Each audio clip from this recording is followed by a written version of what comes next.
Hi, and welcome to fall of 2025. I've missed you. I've been gone for a little while. I took a little break from working on the podcast for a little bit. I've been working on some other larger projects, and life's been pretty busy. And I find that this happens about once a year.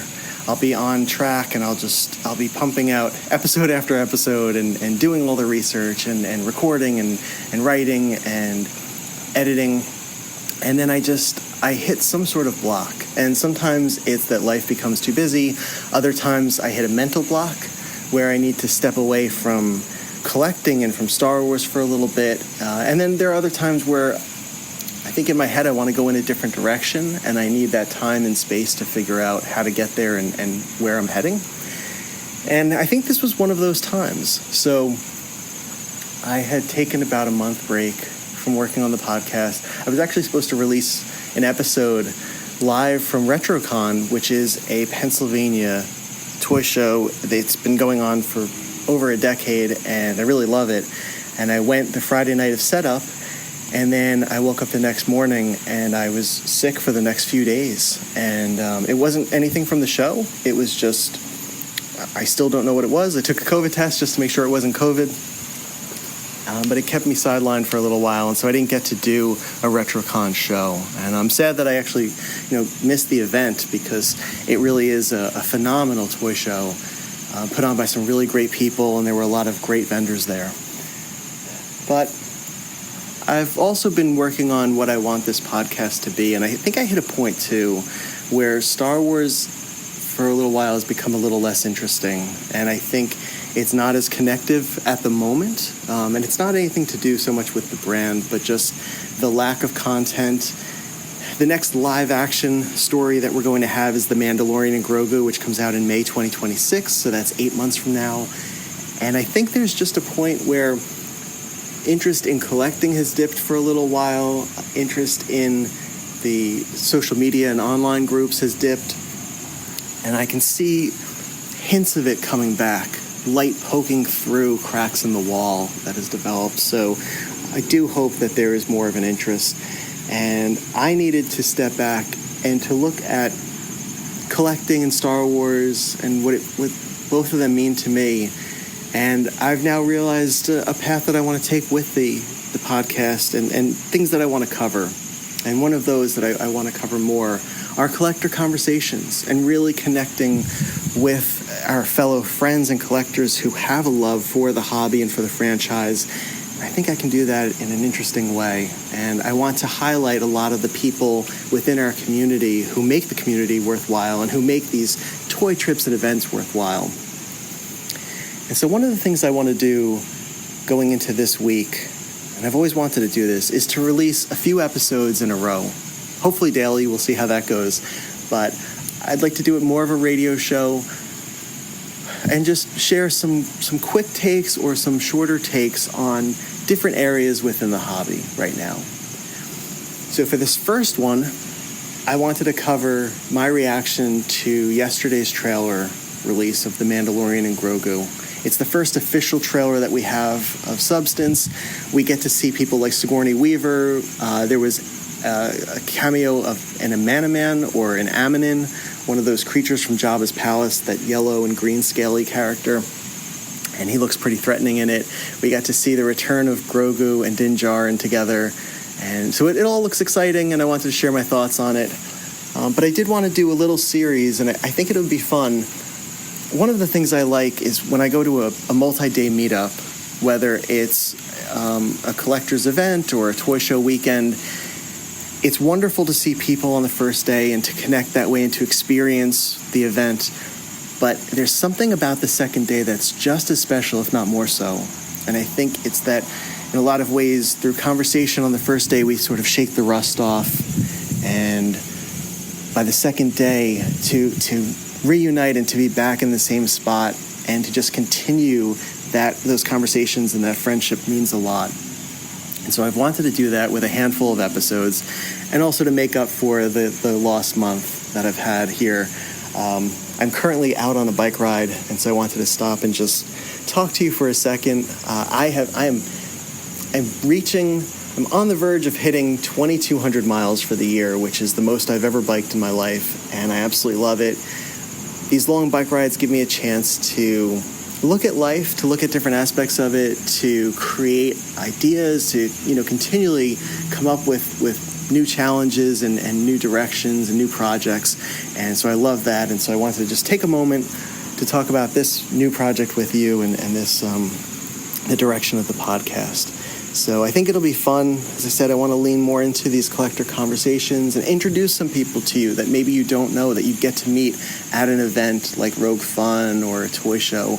Our friends are doing a lot of amazing things. They have a lot of talents and abilities. We have people that are writing articles, that are producing swag, that are creating the events that we're going to be attending, that are running websites, that are focusing on areas of the hobby where maybe others haven't. And they're bringing to light new information about something that you might enjoy. So I do want to highlight that. And I wanted to also cover the state of Star Wars and collecting right now in different forms and different quick takes. So this first one, I just would like to have it be focused on my reaction to the trailer and the good points and maybe some of the larger points of what a movie like this means for the franchise and for Star Wars and fans in general. So I'm going to get back on the bike now and take a ride through, and then once I get home, I will share my thoughts with you on the trailer. I hope you watched it. It's pretty interesting. so we'll see where it goes. But anyway, so welcome back, and this is something that I've wanted to do for a few weeks.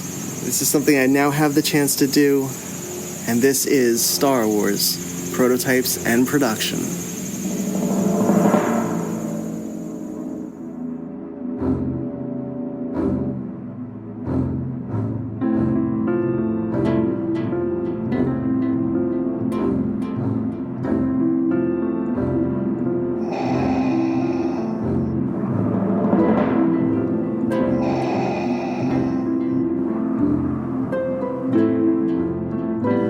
From Coruscant to Tatooine, and every planet in between, Star Wars, Prototypes and Production, with your host, David Quinn. Vader. It's a trap! Yes, Master. Right. Whoa, we're gonna have company! Have to stand and fight. The more you tighten your grip, John, the more star systems will slip through your fingers. I want to learn the ways of the Force and become a Jedi like my father. The Force will be with you, always. This morning, Disney released the first official trailer for The Mandalorian and Grogu, which is set to arrive in May of 2026. It's the first Star Wars film in 7 years. And I found that really shocking and surprising because Disney has had numerous opportunities to put something out over the past 6 years. And they haven't. And one of the reasons was the focus. So Disney was focusing on putting out content for its Disney Plus streaming service. And that content was not coming out in series, but in films. And when there's a strategy that's on the part of a company, it makes sense. Marvel was running with films and series, but for some reason, Disney was just producing series. And a lot of those series completely failed and completely struggled to gain an audience. The Mandalorian was different, though. The Mandalorian was fascinating. It came at just the right time, a few months before the pandemic hit the entire world, but also it came at a point where the sequel trilogy was ending. There was a need for the next story to be told by Disney, by Lucasfilm. And Lucasfilm took that as a challenge. And they set it in a time period that was familiar to fans of the original trilogy, but at the same time, they introduced all new characters. And they did it in a way where the tone was not reverential, but was fun, a little bit irreverent, and it created a new tone that we hadn't fully seen in Star Wars. The essence of Star Wars was still there, but it did feel different. And it drew in a lot of established and longtime fans, as well as new generations of fans who had never seen Star Wars. For many, The Mandalorian was their Star Wars. And it was something that they could watch with their friends, with their family members, with their parents. And it made a difference. It was family event watching. It was destination viewing. And that led to millions and millions of viewers around the world who were tuned in every week to see the adventures of Din Djarin and Grogu. I think this is really important because this is what Star Wars does best. It creates shows that families come together and experience as a unit, that friends can talk about for months and years afterwards, and can explore those characters and can connect with them in a deep way that resonates with them a lot of times for the rest of their lives. And we need that. That's the special sauce of Star Wars. It's that rewatchability factor. It's that wanting to go back into that world and to bring others along with you for the viewing. So that's what The Mandalorian has been. And the first season was exceptionally successful. I remember after the first episode, when you had the big reveal at the end, that the character that Din Djarin was hunting down was a baby version of Yoda. And the cuteness factor had pulled in so many people in the days, weeks, and months afterward that Baby Yoda became a phenomenon. We didn't even have a name for him at that point yet. I think his name came in season 2, almost a year later. So at that point, they kept it a secret. So they didn't have any merchandise to sell. They didn't have any action figures yet. And people were desperate for anything. They were buying custom pieces and pieces that, you know, amateurs and people like you and I would make and would sell. And then after a while, Baby Yoda mania swept through the entire world. And Star Wars was back again in a really amazing way. And a lot of it coincided, as I said before, with the pandemic. So those that had watched it early on had gone back and rewatched it again with their families. And it led to this movement where Star Wars became relevant for many different generations. It brought in a younger generation, and with it an excitement and an energy that hadn't maybe been there during the sequel trilogy. And Star Wars felt like it was for everyone again. And somehow Dave Filoni and Jon Favreau had managed to capture an incredible tone. It was fun, and parts of it were light, some of it was funny, but it was also, every piece of it was thrilling, and the characters were really connective. And in a lot of ways, they felt like the characters that we had grown up with in the 70s, 80s, and 90s. There was a resonance there. And that resonance was really important because it was the glue that held together the fandom. And as amazing as Season 1 was, Season 2 brought the show to an all-new level. You had the introduction of characters into live action like Bo-Katan and Ahsoka, and you had the return of Luke Skywalker in that beautiful finale. And the most touching part of the finale was not so much the return of Luke Skywalker. It was Din Djarin making a choice as a surrogate father to give up his child to the Jedi so that they could train him.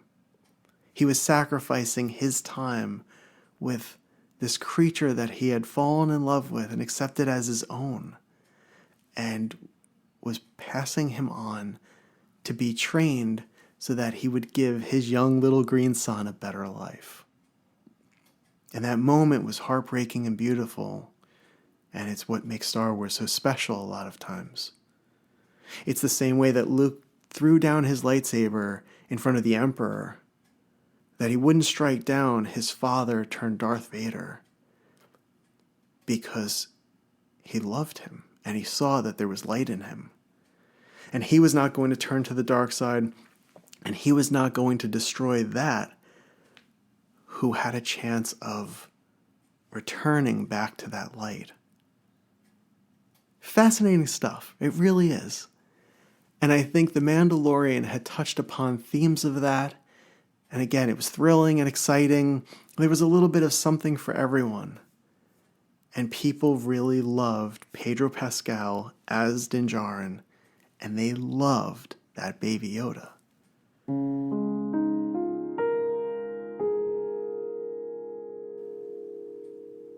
And so for the first 2 seasons, the show was riding very high. And it really did become the flagship for all of Star Wars, especially in a time where movies were absent. But then Disney turned its sights onto other properties, and in doing so, extended the time between the release of Season 2 and Season 3. At that point, we had shows that struggled, like The Book of Boba Fett and Obi-Wan Kenobi, and people were hungering for the next iteration or the next chapter of the Mandalorian story. And unfortunately, we had to wait over 2.5 years to get that next part. And that next part, in some ways, was a mess. They had tried to shoehorn in elements of another series that they had worked on that they canceled. And then they tried to put in something a little bit for everybody and to wrap up these storylines in a way that was appealing, but there was not a lot of connection, not a lot of action. It was not resonating with an audience, and I think audiences grew tired of just the cuteness factor of Grogu. And there wasn't much character development there. There was not a lot of character development for Din Djarin either. And there were a lot of rumors that Pedro Pascal was not even on set for a lot of it because he was off filming another series.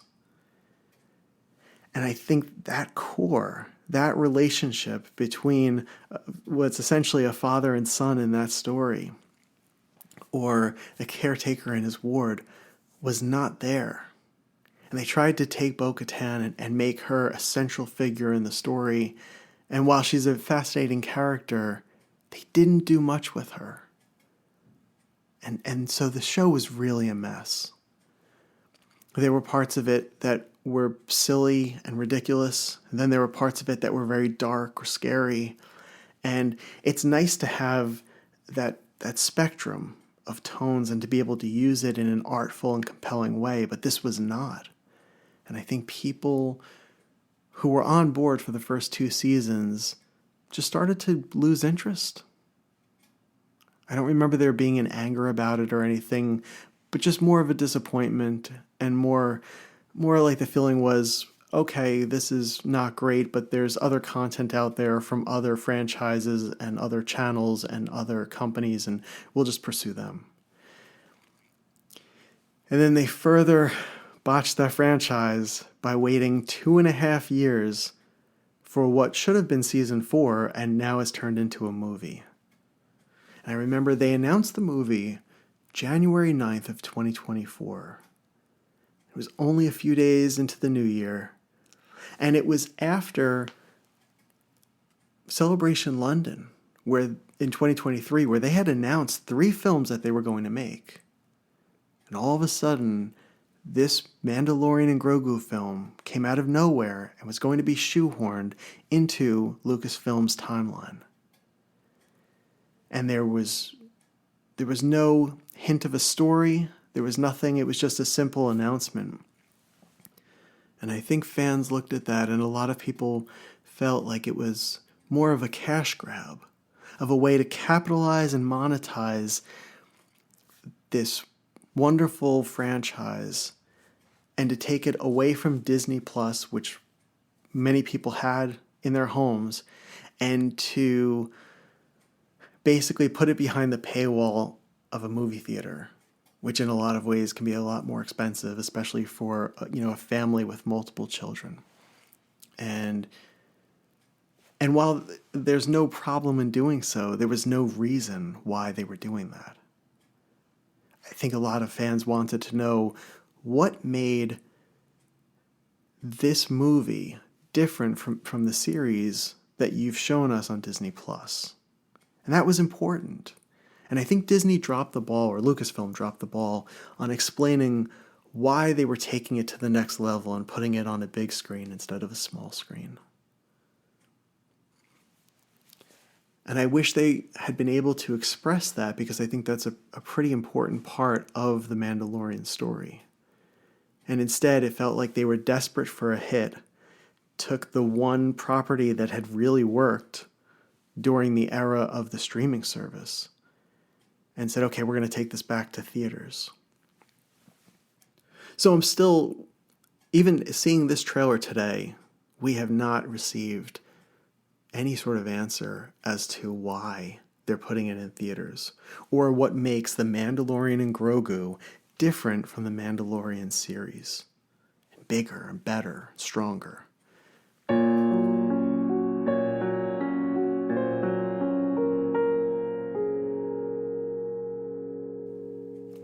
And so that's where we are currently. We know this movie's coming out in May of 2026, but we know nothing about it.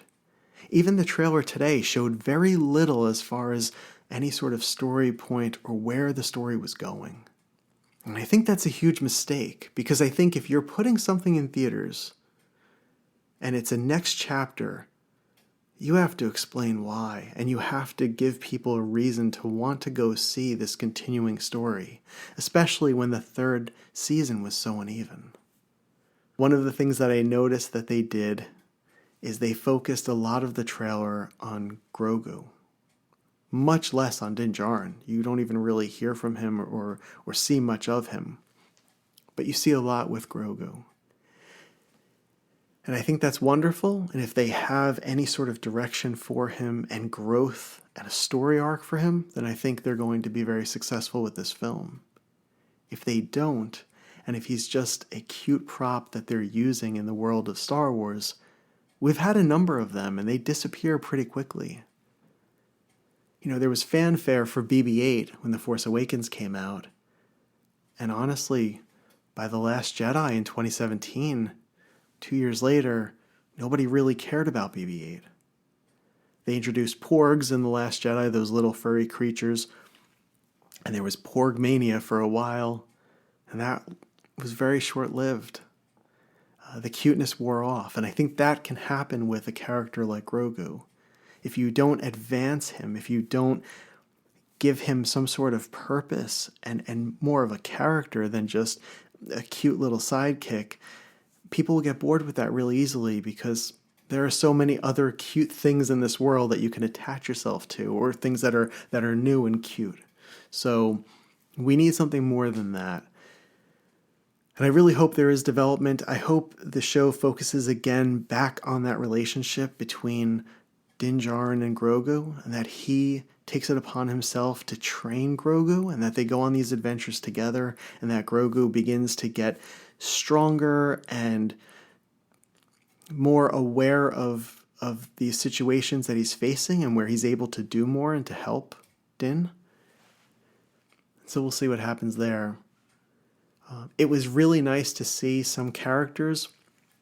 So we got to see Zebarelius, who is a purple beast from the Rebels animated series, and he's just a lovable character. And he was first introduced in Season 3 of The Mandalorian into live action after a number of years of not seeing this character. So he was a welcomed addition to that series, and now he'll be a welcomed addition to this movie. And I look forward to seeing how he will work with the two of them and what his role will be within this story. We also got to see an Ammonin, who is a creature. If you remember from Return of the Jedi, there was this scaly, almost reptilian character, a man. And Kenner made a toy from this figure for the Power of the Force line in 1984-85.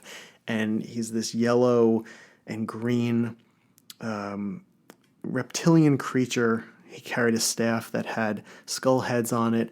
And so his species, I believe, is the Ammonin, and we see one rise up from what looks like a sewer or the water, and he has these sharp fangs, and you just see him in the shadows. And that was probably my favorite shot for the entire trailer. We also saw Rada the Hutt, who is somebody that we haven't seen, I believe, since 2008, when he was known as Stinky. He was called Stinky by Ahsoka Tano in the original Clone Wars movie in 2008. And Anakin and Ahsoka, their mission was to rescue Rada the Hutt. And now we see Rada, and he is grown into an adult. He looks similar to Jabba, but maybe much more muscular. And the shot that we see of him is from the back, and he's in an arena. It looks like he's fighting or victorious at this point. So again, very little is known about him. We do see the resolution of something that was introduced. If you went to, I think, Celebration Japan and maybe some of these other conventions where they showed some of the footage that they've had, one of the sequences was a battle that took place within an AT-AT. And it was Din Djarin and Grogu fighting these snowtroopers. And at the end of it, Din Djarin, now we see this in this trailer, that he shoots out of the top of the AT-AT as the AT-AT falls off of a cliff, and he escapes just in time. So we do get to see the resolution of whatever that is. We also get to meet Sigourney Weaver's character, who I believe is a general, and maybe a general in the rebellion. Very little is known about her as well, too. There's a very funny moment between her and Grogu, where Grogu sees food on a table where they're all sitting together, and he uses the Force to draw it near him, and she just grabs it and stops the movement of it, which shocks Grogu a little bit and disappoints him, makes him frustrated. But those are the pieces that I recall from seeing this. Now, I've only seen the trailer once so far. I wanted to watch it and then just gather my thoughts and give an initial reaction to it. I think there's a lot there, and I think there's a lot of potential. Dave Filoni and Jon Favreau are accomplished storytellers. They've had some missteps. I think what they did with season 3 didn't work.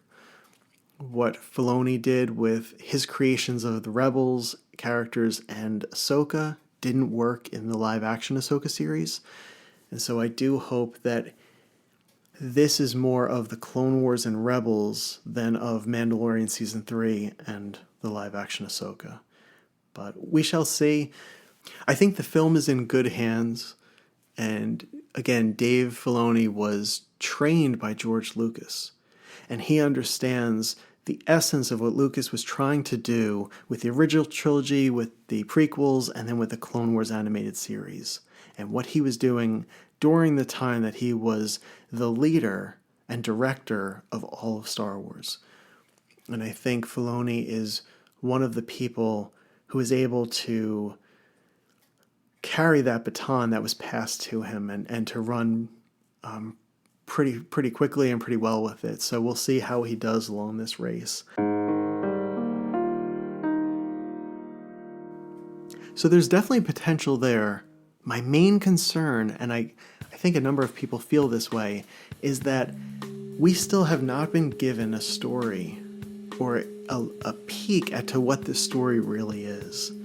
And while that can be exciting sometimes, and it's nice to go into a movie not knowing where it's heading, especially 8 months out, at the same time, I think Lucasfilm owes its fans a reason as to why they're bringing it to the big screen beyond money, and also where they are taking this, or giving us a hint of what the threat is behind this. A little taste of what to anticipate. And I recall when the trailer for The Force Awakens came out, there was Snoke talking about, I think he was talking to Kylo Ren, but we maybe didn't know this at this point, and he says to Kylo, do you feel that there's been an awakening? And he was talking about an awakening within the Force, that he saw it from his side of evil as this threat of the light and this disruption in the darkness and the light. And I think that was enough for us to say, okay, we can run with it. Instead, the trailer makes the movie look like a vehicle for Din Djarin and Grogu to go on an adventure. And I think fans want a little more than that because we've seen that for 3 seasons. And so we'll see where this goes. But I don't see any particular fan base or any particular part of the Star Wars fan base getting really excited about this and anticipating what's to come in this film. And I think while visually it looks nice and while it brings back characters, I don't see the connection anymore that people originally had for the show. And I think a lot of people have been disillusioned by Lucasfilm's handling of the Star Wars franchise. And I think in a lot of ways too that they see beyond this movie as simply a vehicle to make them more money and to put it into the theaters instead of doing a season 4. And in this sense too, a movie is going to be about 2 hours long, whereas when we were getting a full season, we were looking at something like 4, 6, 8 hours, depending on, of course, what the series was. But sometimes that amount of time is really important as well too. But this movie will certainly gauge the temperature of the fan base. We'll see actually how long the film resonates with people, how long it remains in theaters, how it does at the box office, and if people care. And I'm curious to see which demographics show up. I think The Mandalorian, with this cuteness factor and with the introduction of Grogu, brought in a larger female audience than Star Wars series have had. Star Wars series in general skew mostly male and older. And so if The Mandalorian and Grogu are able to capture a larger female audience and a larger younger audience, then that's going to revive Star Wars in a way that I don't know if we've had that in a long time. And so I think there is that possibility, but I think a lot of fans are sort of in wait and see mode now, that they've gone through this cycle of getting excited over something that's off in the distance, and then when it arrives, a lot of times it's disappointing or it's not the Star Wars that they had wanted. I don't blame them for that. And I think a lot of it is hampered by poor character development, baffling decisions with characters and with the storylines, rough scripts, the fact that we go through a lot of directorial changes and personnel changes. And I think it's good that Favreau and Filoni have been leading this series and this part of the franchise for so many years now. And I think they really do understand it. I hope that season 3 was a little bit of a stumble and that this is going to be an incredible movie that will reignite people's passion about Star Wars. We'll get people ready for the 50th anniversary of Star Wars in 2027, which is something that is fascinating to think about. That Star Wars has been so powerful and so resonant and has introduced so many characters in so many different forms. We've had books and films and comics and series now with the streaming services and anything you can think of, video games. Star Wars has been a part of it. And I think Star Wars in a lot of ways has been like the Disney theme parks, where that name alone brings a premium quality to it. Think about where you were when you first saw Star Wars and how old you were, and what that did to your mind, and how it just ran with your imagination and kind of set you on this path. I don't know if any of us have ever been the same after that first viewing, whether it was the prequel trilogy, the original trilogy, the Clone Wars, and the sequel trilogy, or this new era of the streaming service. And I think over the last few years, for the most part, that quality has diminished. And I think in some ways the essence of what made Star Wars so compelling to so many people, to children as well as to adults and to grandparents, I think some of that had died. And I don't know how much of it is there anymore.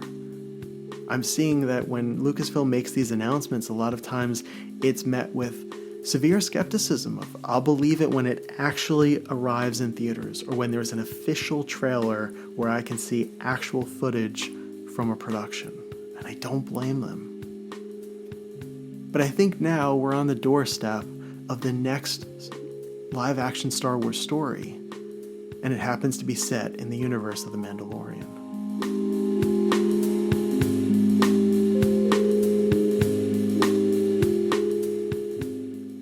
And Disney has a true opportunity.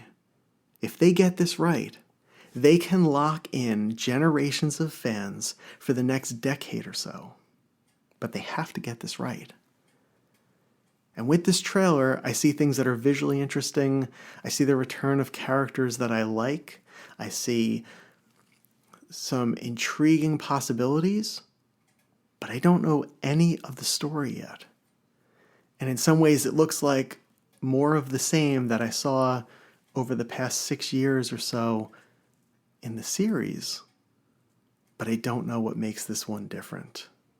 I don't know what the stakes are for this. I don't know why I need to return to theaters to see this. So that's my assessment of the trailer so far. I was very happy that it did come out today and that I did get to see it. And I wanted to share a little of my perspective and some of my thoughts with you. And I hope Disney remembers what the essence of this story is. I think a lot of what we see in Star Wars is this transformation among characters, the hero's journey, to go from a sort of either helplessness or self-centeredness or isolation into stumbling into this mission and this adventure in which that hero or heroine acquires a family or becomes part of something bigger than themselves. We saw that with Luke Skywalker, who was isolated on a planet, Tatooine. We saw that in Han Solo, who went from being self-centered and a smuggler who was just in survival mode to becoming a hero of the rebellion and a family member to this group of rebels. We saw that recently in Andor. The story of Andor alone is how he comes into the rebellion and winds up sacrificing his life after being in so many ways self-centered or living in that survival mode, where the focus has to be on the individual. And then all of a sudden it's not, and then it's the focus is on others and on helping others and on changing the world and sacrificing your life to do so. We saw that with Rey, with Finn. We saw that in so many of the characters, and we saw that in Djarin.